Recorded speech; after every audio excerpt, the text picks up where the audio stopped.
C'est une agression larvée. Et j'ai été parmi ceux qui, alors que j'étais au gouvernement, j'ai dénoncé l'agression rwandaise parce que, rappelez-vous, le M23 ne date pas d'aujourd'hui. Je venais à peine d'être nommé Premier ministre en avril 2012 que le M23 tentant de me fragiliser. Et j'ai dénoncé l'agression rwandaise larvée dans un mouvement M23. Qui ne le sait pas? Le rapport des Nations Unies l'a dénoncé. Mais qui a eu le courage de la communauté internationale? Qui a eu le courage de la communauté africaine de dénoncer ce qui a été dénoncé par un rapport d'experts des Nations Unies? Nous ne pouvons pas nous fatiguer, nous qui sommes Congolais, de les dénoncer. Nous devons les dénoncer comme je l'ai fait en 2012 quand les gens avaient peur. Mais je l'ai fait. Ici même à Goma. J'étais venu ici à Goma en mai 2012. Je suis allé jusqu'à Bunagana, jusqu'à Runyoni, jusqu'à Tchanzi. Nous devons dénoncer ça. Nous ne pouvons pas nous fatiguer. Ce sont nos frères et sœurs.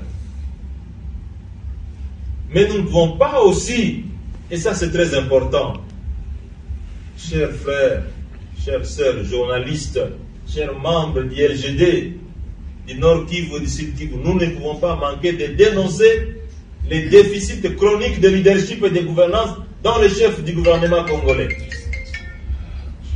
Parce que si les pays étrangers, si un pays étranger essaye de nous agresser, c'est parce qu'ils trouvent des failles aussi dans le leadership et dans la gouvernance de notre pays. En 2012,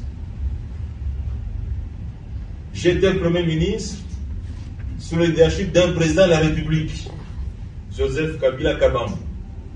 Je suis allé jusqu'à Bunagana, jusqu'à Runyoni, jusqu'à Tchanzu. J'ai parlé avec les militaires. Nous avons pris en charge leurs desiderata en termes de gouvernance et de leadership. Une année après, nous avons chassé ces gens et ils sont rentrés chez eux. Et vous savez, c'est où?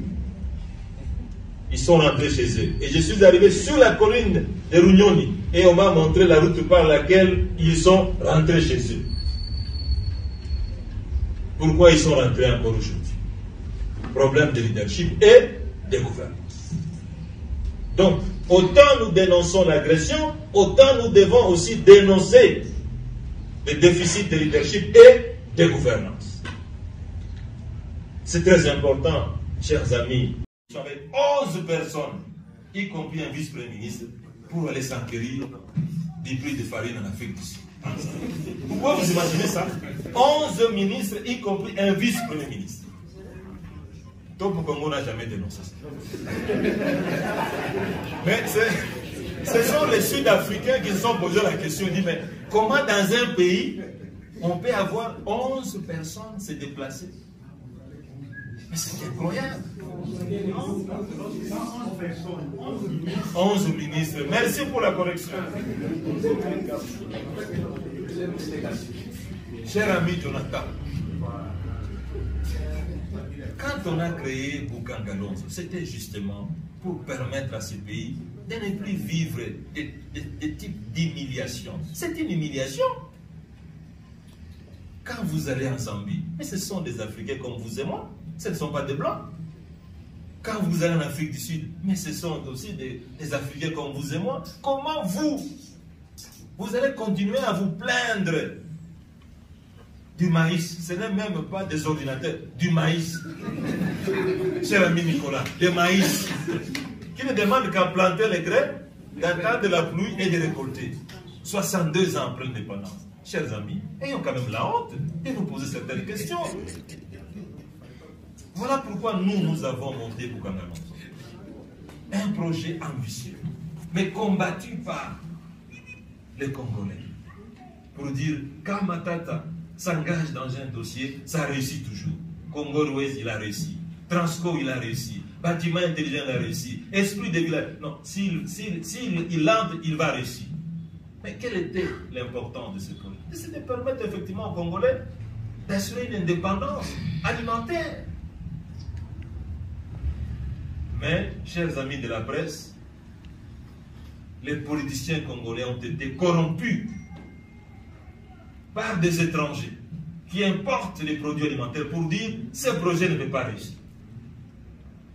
Et ils ont dit « nous allons tout faire pour que ce projet échoue et qu'on dise que c'est Matata qui a volé l'argent ». Cher ami Jonathan, j'ai conseillé 3 présidents de la République depuis que j'ai quitté mes fonctions. Et tous ces présidents sont conscients que je suis un homme honnête. Et je peux vous dire que je n'ai pas volé $1. Je suis rentré dans ce pays, Jonathan. Top Congo ne l'a jamais dit. Où est-ce que vous avez déjà vu quelqu'un qui a détourné 250 millions de dollars, il est à l'étranger et il rentre dans son pays? Où est-ce que vous l'avez vu? Et je peux vous dire, le président de la République a déclaré, je sais que Matata n'a pas volé. Mais la seule infraction, c'est une infraction politique. Quel est le jour où Congo Top Congo a dénoncé ça? Cher ami, l'entreprise sud-africaine qui a géré Bukangalonga, suivez ça de près, a accordé une interview choc à un journaliste de l'Union Sacrée. Il lui a dit, c'est nous qui avons reçu tout l'argent de Bukangalonzo et on n'a jamais remis $1 à M. Matata. Que nous n'avons vu que 2 fois, les jours de la signature du contrat et les jours de lancement des travaux à Bukangalonzo. L'interview existe. Comme vous êtes de l'Union Sacrée, vous pouvez la voir. Mais alors, chers amis de la presse, chers amis de la presse,